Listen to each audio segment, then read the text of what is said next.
우리의 일상 속에는 타인의 요청이 끊임없이 다가옵니다. 가족, 친구, 동료, 심지어 낯선 사람까지. 우리는 언제나 누군가의 부탁을 받게 되죠.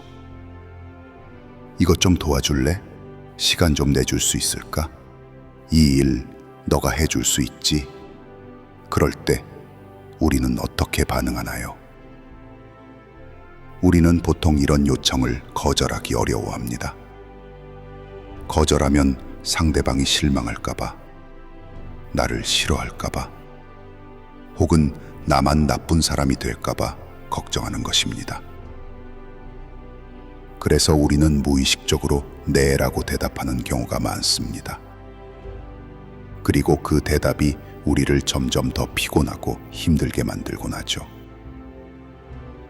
그런데 생각해보면 우리는 왜 이렇게 타인의 요청에 쉽게 응답하는 걸까요? 왜 거절하는 게 그렇게 어려운 걸까요? 바로 거절을 못하는 것이 나쁜 사람처럼 느껴지기 때문입니다.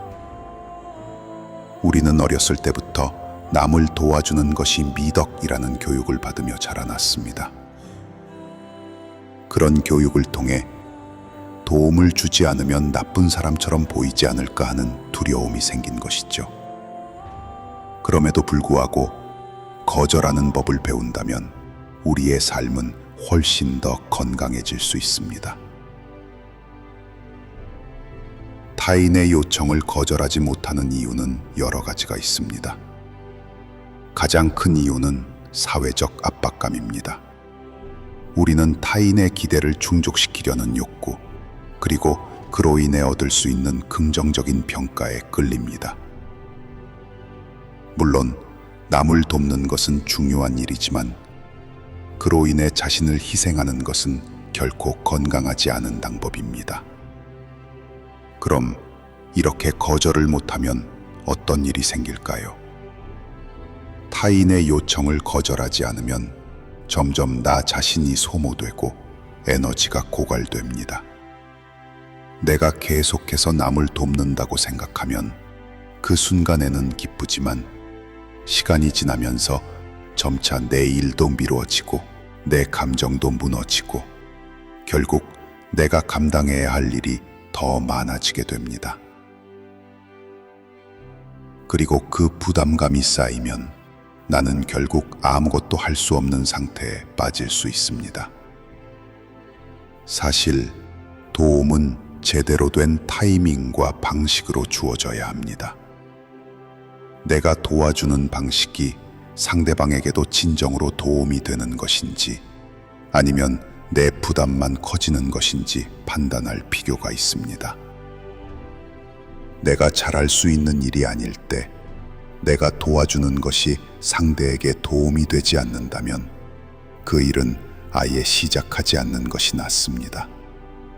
그렇다면 거절은 정말 나쁜 일이 될까요? 거절을 잘못된 행동으로 생각하는 사람도 많지만 사실 거절은 나와 타인을 위한 선택이 될 수 있습니다. 우리가 거절할 때 상대방은 실망할 수 있습니다. 하지만 그 실망은 오래가지 않으며 오히려 내가 무리하게 도우면서 상대방에게 미치는 부정적인 영향을 생각하면 그 거절이 오히려 더 도움이 될 수 있습니다. 거절을 할 때는 꼭 필요한 부분에서만 하자는 말이 아닙니다. 중요한 것은 내가 할 수 있는 일이 무엇인지, 내 한계를 인식하고 그에 맞는 결정을 내리는 것입니다. 내가 감당할 수 없는 일이라면 그것은 솔직히 거절할 수 있는 용기를 갖는 것입니다. 이것이 자기 존중이자 타인에게 더 나은 결과를 가져다주는 길이기도 합니다. 그렇다면 어떻게 하면 거절을 잘할 수 있을까요? 우선 내 감정을 체크하는 것입니다. 내가 지금 이 일에 대해 어떻게 느끼는지, 내가 할 수 있는 상태인지 점검해 보세요. 나는 피곤한 상태인데 이 일을 맡게 되면 나의 에너지가 고갈되거나 나의 일도 미뤄지게 될 수 있습니다. 이런 상황에서 계속해서 예라고 대답하는 것은 나 자신을 돌보지 않는 일이 됩니다. 두 번째로는 상대방의 감정을 고려하는 것입니다. 거절을 할 때 상대방이 불쾌하게 생각할 수도 있지만 그것이 나의 감정을 이해하고 존중하는 선택임을 말하는 것이 중요합니다. 그리고 그 거절이 상대방에게 더 나은 결과를 가져올 수 있다는 점을 강조하면 오히려 상대방은 이해할 수 있습니다. 우리가 거절을 못하는 이유는 대부분 자기 감정을 제대로 인식하지 못하기 때문입니다. 우리는 타인의 기대에 부응하기 위해 내 감정을 뒷전으로 밀어두고 그저 예라고 대답하기 쉬운 상태입니다. 그러나 이렇게 계속해서 자신의 감정을 무시하고 상대방의 요청을 받아들이면 결국 내 감정이 고갈되고 내 삶은 점점 피곤해집니다. 거절을 잘 하려면 연습이 필요합니다. 처음에는 어려울 수 있습니다. 이게 맞는 건가 하고 고민될 수 있습니다. 그럴 때는 일단 잠시만요. 생각해 볼게요. 라고 말하는 것도 좋은 방법입니다. 즉, 바로 대답하기보다는 시간을 벌어두고 자신의 감정을 점검하는 시간을 가지는 것입니다. 그러면 보다 신중하게 결정을 내릴 수 있습니다. 예를 들어, 직장에서 동료가 나에게 갑자기 어려운 업무를 맡기려 한다고 합시다. 그때 나는 이건 내 역량을 넘어서는 일인데 라고 생각하지만 그냥 알겠어요, 하겠습니다 라고 대답할 수도 있습니다. 하지만 이 경우 내가 너무 힘들어지면 결국 업무의 질이 떨어지고 나도 지치게 됩니다. 이런 상황에서 이번에는 이 일을 할 수 없습니다. 다른 방법을 찾아보세요 라고 거절하는 것이 더 나은 결과를 만들어낼 수 있습니다. 거절을 잘 하는 사람은 결국 스스로를 존중하는 사람입니다. 그리고 그런 사람은 타인에게도 더 나은 결과를 가져올 수 있는 방법을 제시할 수 있습니다. 우리가 자신의 감정을 이해하고 자신의 한계를 인식하며 선택하는 것은 결국 더 나은 인간관계와 건강한 삶을 위한 필수적인 과정입니다. 자기 존중과 타인에 대한 배려는 상호 연결되어 있습니다. 타인의 요청을 거절하는 것은 단순히 아니요 라고 말하는 것이 아니라 나와 타인 모두를 위한 더 나은 선택을 하는 것입니다. 거절은 나쁜 것이 아닙니다. 오히려 그것은 자기 존중과 타인에 대한 진정한 배려의 표현입니다. 우리는 더 이상 예라고 말해야만 좋은 사람이 되지 않는다는 사실을 인식해야 합니다. 거절을 통해 나를 보호하고 그 보호된 나로부터 더 큰 가치를 다른 사람에게 전달할 수 있는 방법을 찾아야 합니다.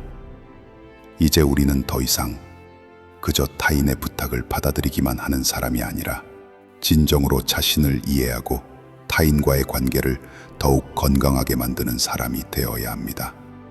타인의 요청을 계속해서 받아들이면 처음에는 좋은 사람처럼 보일지 몰라도 결국 자신을 소모하고 타인과의 관계에도 부정적인 영향을 미치게 됩니다. 거절은 단순히 나쁜 것이 아니라 자신과 타인을 위해 더 나은 선택을 하는 과정입니다. 이제 우리는 거절을 두려워하지 말고 우리 자신을 존중하는 법을 배워야 합니다. 타인의 요청을 받을 때마다 내가 도와줄 수 있는 일인지, 내가 감당할 수 있는 일인지 진지하게 고민해보고 거절이 필요하다면 그 선택을 과감히 할 수 있어야 합니다. 우리는 모두 각자의 한계가 있습니다. 그 한계를 이해하고 그 안에서 어떻게 균형을 맞출 것인지를 고민하는 것이 중요합니다.